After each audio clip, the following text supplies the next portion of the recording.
예, 여러분, 문학과 인간 6주차 공부를 합시다. 음, 우리가 지난 4주와 5주에는 고전 명작 중에서 두 편을 골라서 읽었습니다. 4주에는 까메 페스트를 중심으로 공동체가 위기에 처했을 때 그런 위기에 맞서는 몇 가지 태도를 중심으로 공부를 했습니다. 5주차에는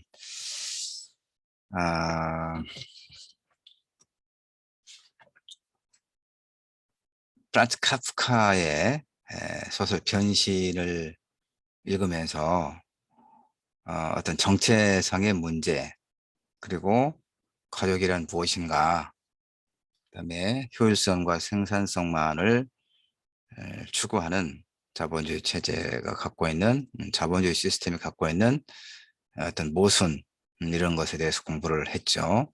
그러니까 둘 다, 그러니까 4주차와 5주차 우리가 읽었던, 그리고 주제를 확장해서 이야기를 나눴던 작품은 이제 소설이라는 얘기입니다. 6주차는 바로 그 소설에 대해서 두루 이야기를 나눠보려고 해요.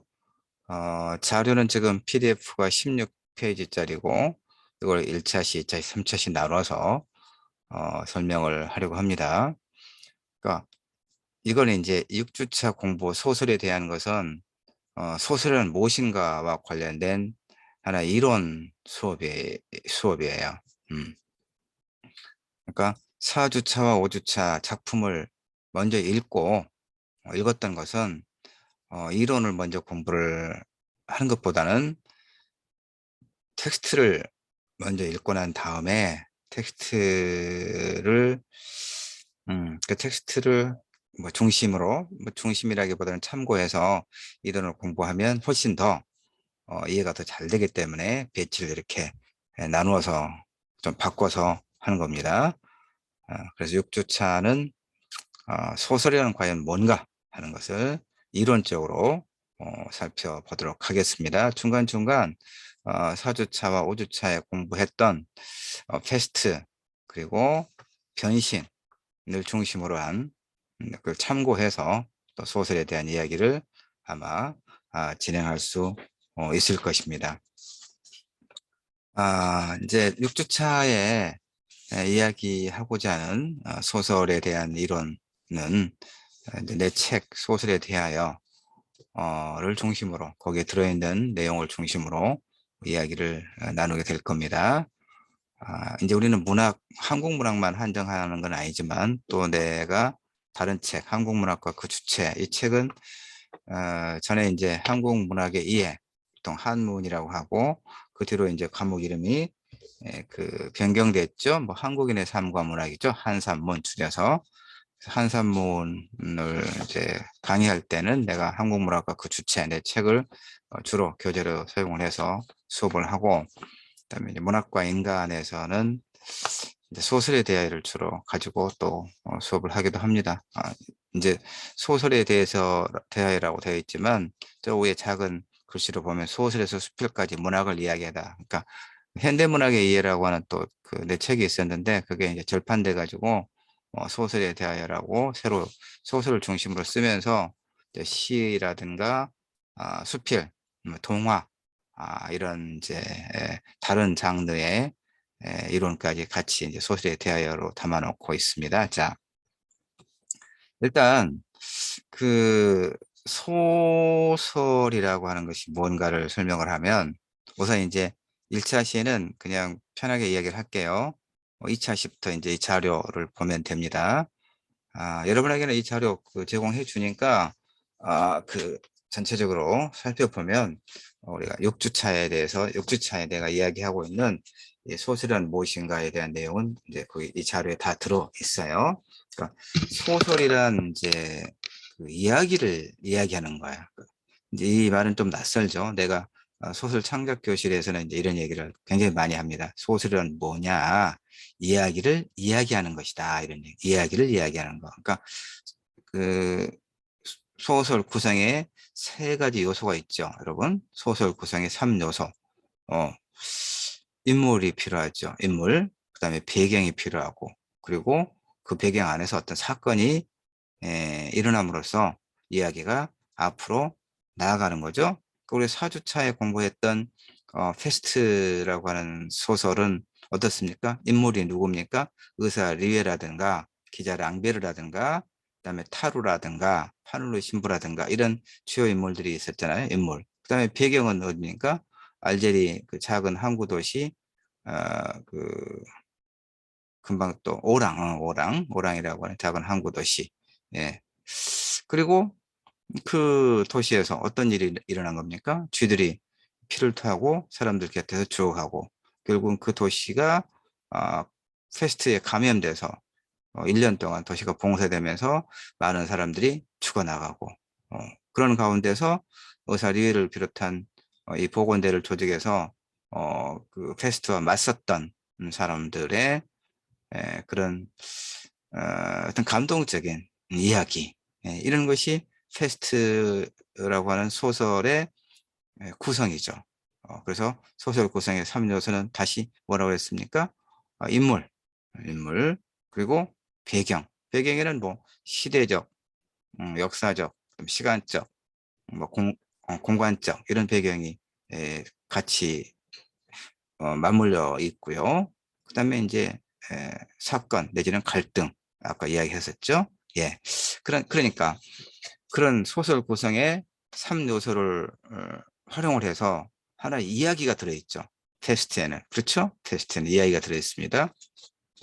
근데 소설은 그 이야기가 아니라 이야기를 이야기하는 거예요. 그러니까 그 페스트에서, 소설 페스트에서, 오랑에서, 알제리의 작은 도시 오랑에서 일어났던 그 페스트의 확산, 그리고, 어, 도시가 봉쇄되고, 어, 그, 많은 사람들이 죽어가고, 그럴 때 의사리회를 비롯한 일련의 사람들이 복원대를 조직해서 그 페스트에 맞서 싸웠다라고 하는 그 이야기를 누가 독자에게 이야기해 줍니까? 바로 그거예요.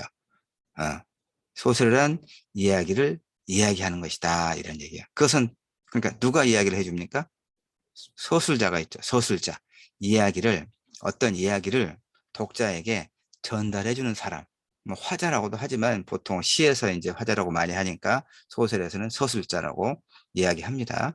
소설에서는 서술자, 화자 뭐 그냥 상관없이 씁니다. 말하는 사람.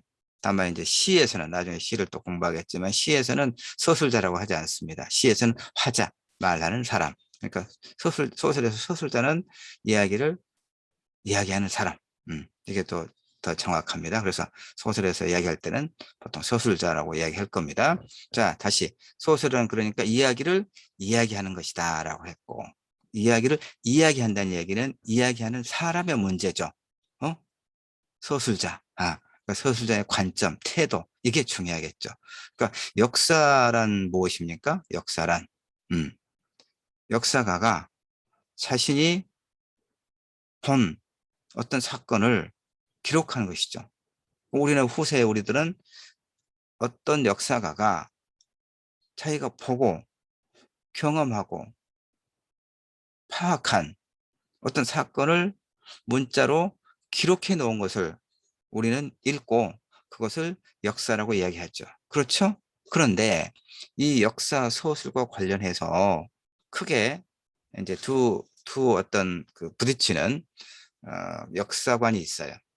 그 랑케라고 하는 실증주의 사학자가 있죠. 세계적으로 이제 우리나라도 그 두 역사적 관점이 부딪혀요. 항상 부딪힙니다. 그리고 랑케는 역사란 그 어떤 객관적인 엄정한 객관적인 서술이다라고 이야기를 합니다. 그러니까 역사가가 자신이 보고 경험한 사건을 사실 그대로 있는 그대로 기록하는 것이다라고 이야기를 합니다. 그러나 에드워드 칸은 역사란 무엇인가라고 하는 자신의 책을 통해서 그렇지 않다. 그렇지 않다.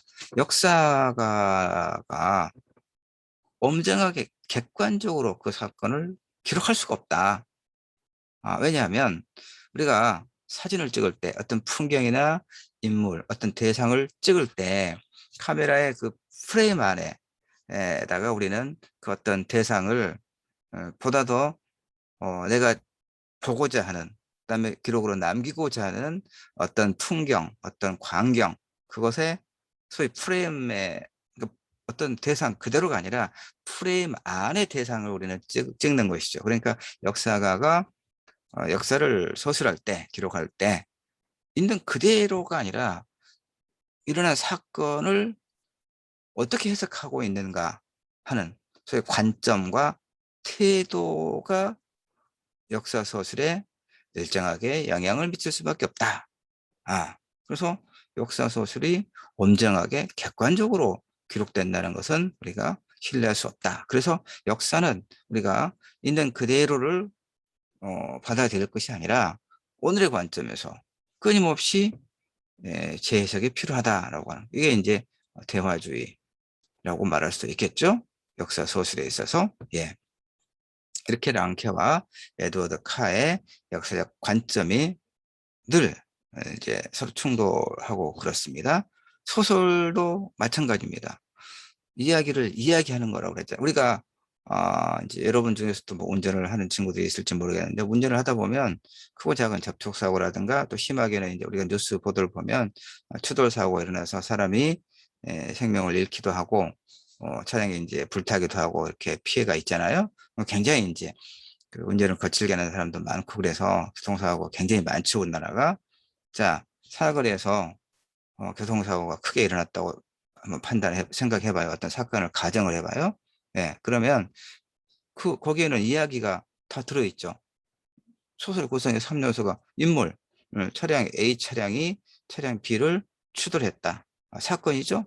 그 다음에 이제 배경이 있죠. 뭐 우리 전남대학교 뭐 정문앞 사거리에서 라거나, 내가 이제 예전에는 뭐 한 10여 년 전에는 한 2년, 3년 동안 여수 캠퍼스까지 이제 운전을 하면서 수업을 한 2과목 정도 하루 왔다 갔다 했어요. 여수까지 시간이 굉장히 많이 걸리더라고요. 이 호남 고속도로로 가긴 가지만 순천에서 여수까지 어디 산업단지를 거쳐서 이제 가는데 그 차량 통행도 많고 그거는 고속도로가 아니어서 이제 그 시간이 좀 많이 걸렸어요. 그래서 가는데 2시간, 또 오는데 2시간 차로 그렇게 걸리더라고요. 굉장히 피곤했었는데, 이번 학기 문학과 인간이 여수 캠퍼스에 또 개설을 해서 이번에 또 내가 이 수업을 맡았죠.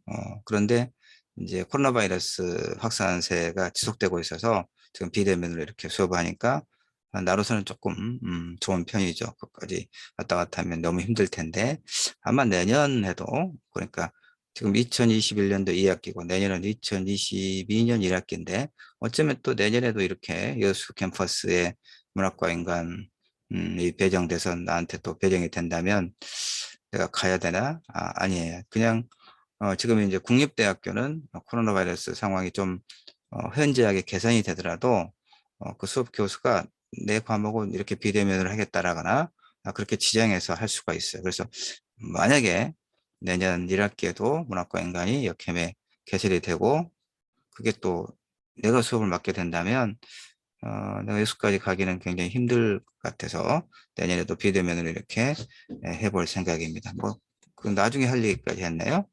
무슨 얘기 하다고 그랬습니까? 교통사고, 그 얘기 하다가. 그러니까, 이렇게 앞에도, 그, 여수 캠퍼스 들어가는 그 길도 보면, 그 큰 도로가 있고, 왼쪽으로 이제 들어가는데 그 도로도 굉장히 차량 왕래가 많고, 빠른 속도로 차량 왕래가 많고, 그 삼거리잖아요. 역캠 들어가는.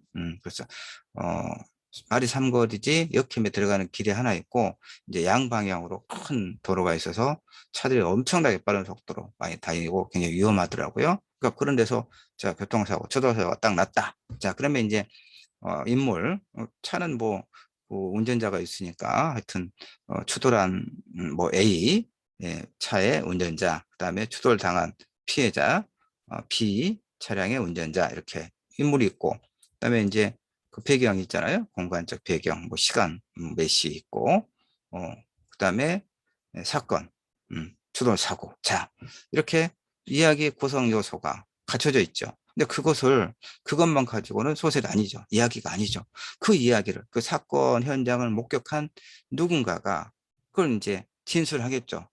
교통사고 처리반, 뺑반, 교통사고 처리반에 진술을 할 거 아닙니까? 우선 당사자 A가 있고 B가 있고, 그다음에 지나는 차량의 목격자가 있고, 또 누군가는 내가 또, 어, 우리 학생들이 또 일테면 학교에 수업을 이제 듣기 위해서 학교에 들어가다가 그 교통사고를 목격할 수도 있겠죠. 그러니까 목격자가 여럿일 수도 있고, 아니면 뭐 이제 어쨌든 뭐 늦은 시간이거나 그렇다면 A, B밖에 없을 수도 있고. 근데 요즘에 또 차량마다 블랙박스가 있잖아요. 이렇게.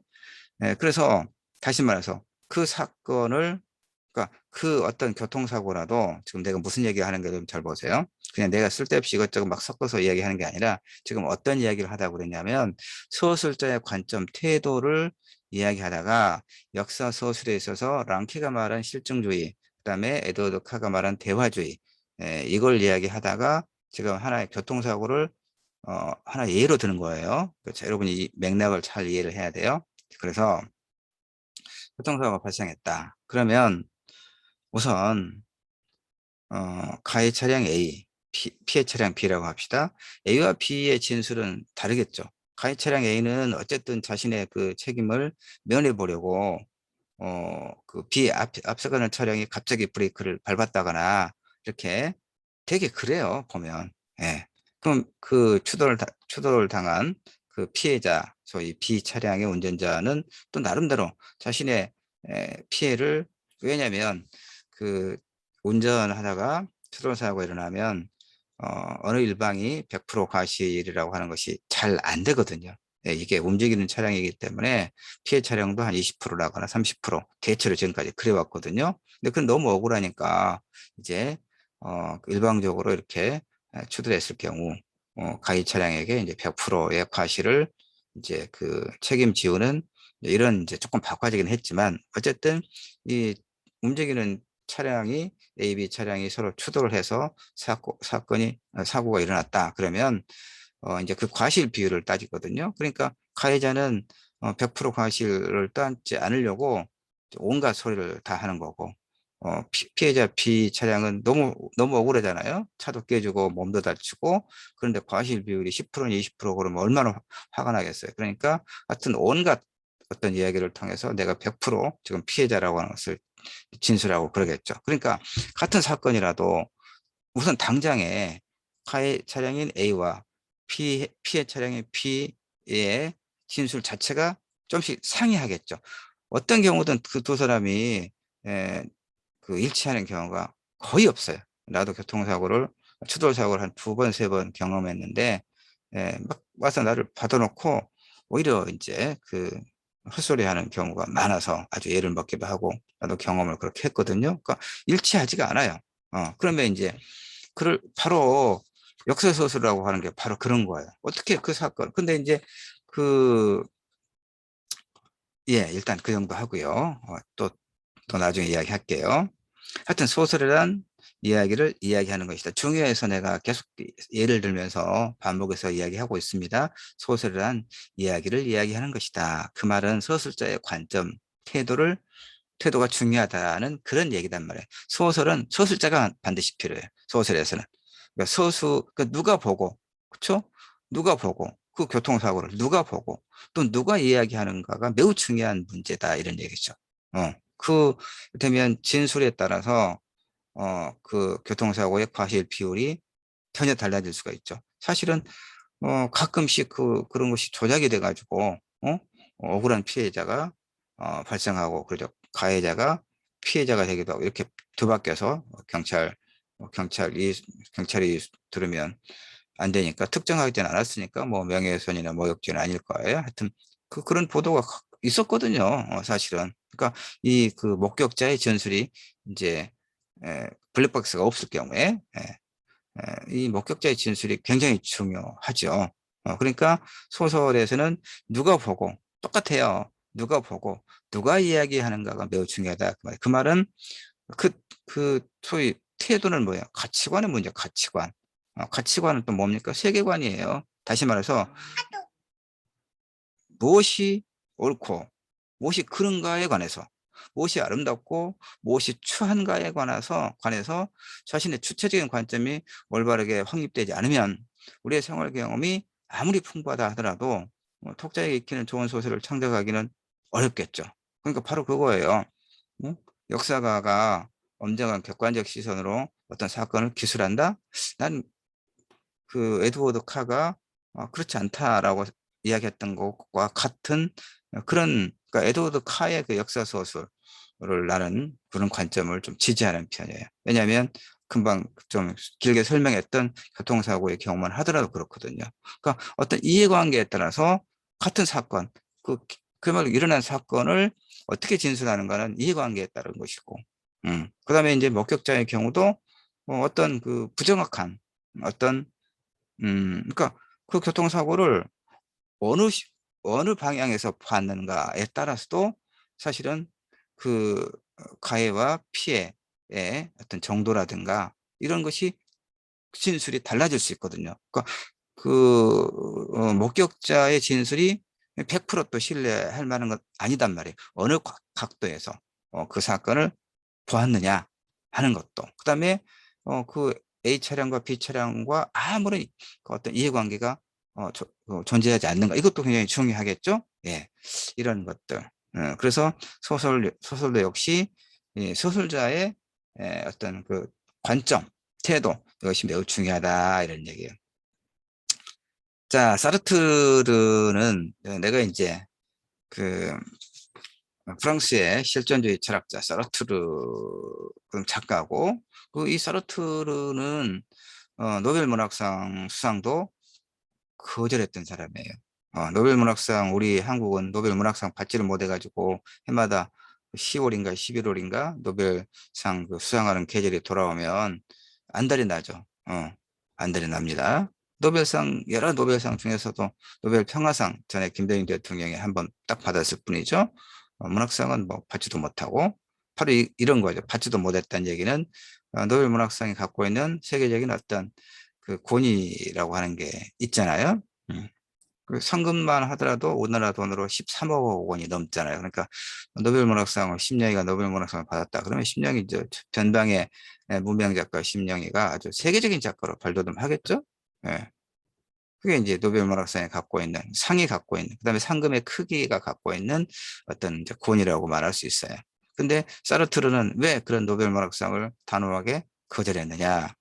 어, 노벨 문학상이 서구 중심의 작가들에게만 수상을 되면 결정하는 그런 어떤 편향적인 구조를 가지고 있다라고 판단을 하면서, 바로 그런 이유로 나는 노벨 문학상을 받지 않겠다라고 했던, 그야말로 그 역사적으로 문학사적으로 굉장히 훌륭한 그런 태도를 가지고 있는 작가입니다. 그래서 난 사르트르의 문학에 대한 관점을 나는 굉장히 좀 긍정적으로 받아들입니다. 자, 사르트르는 뭐라고 얘기했냐면, 소설가는 자신의 것이나 나무 작품을 그 수준, 질로 판단할지 모르지만 독자는 그 소설가와는 달리 그것이 불러일으키는 감정으로 판단할 것이다 라고 이야기하거든요. 또 조지 뭐라고 하는 사람은 또 뭐라고 얘기했냐면, 소설가가 울지 않으면 독자도 울지 않는다. 그러니까 그 소설가가 자신의 소설을 통해서 말하고자 하는 어떤 욕구가 있겠죠, 뭔가를.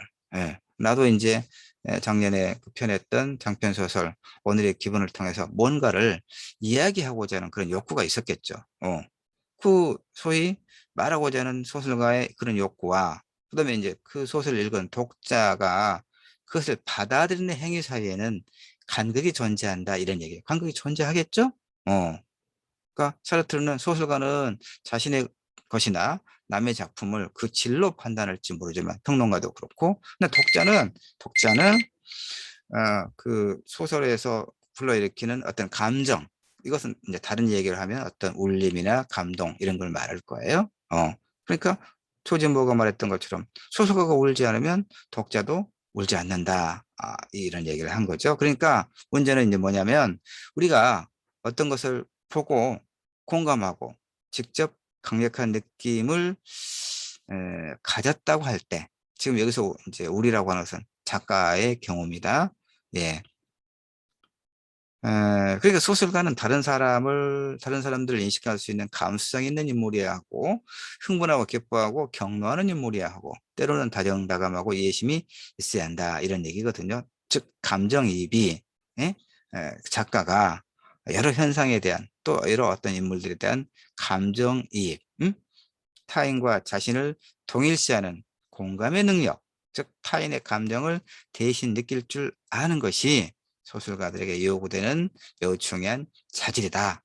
그래야 소설가가 구축해 놓은 그 텍스트, 소설이라고 하는 어떤 질서 속에서 질서를 읽는, 텍스트를 읽는 독자가 또 감동할 수 있을 것이다. 이런 얘기죠. 문학의 언어는 정서적 공감을 목적으로 하는, 정서적 소통을 목적으로 하는 언어이기 때문에 다른 서술과는 달리 이 감동의 문제가 매우 중요하게, 공감 내지 감동 문제가 매우 중요하게 내재되어 있고, 그것은 결국은 소설에서 누가 말하는가, 서술자의 관점, 태도와 매우 밀접한 관련을 맺고 있다. 이런 얘기입니다. 여기까지 해서 1차 시를 6조 1차 시 마치고 잠시 쉬었다가 2차 시에서 또 이제 자료를 좀 우리가 확인해 가면서 또 이야기를 나누도록 하겠습니다. 감사합니다.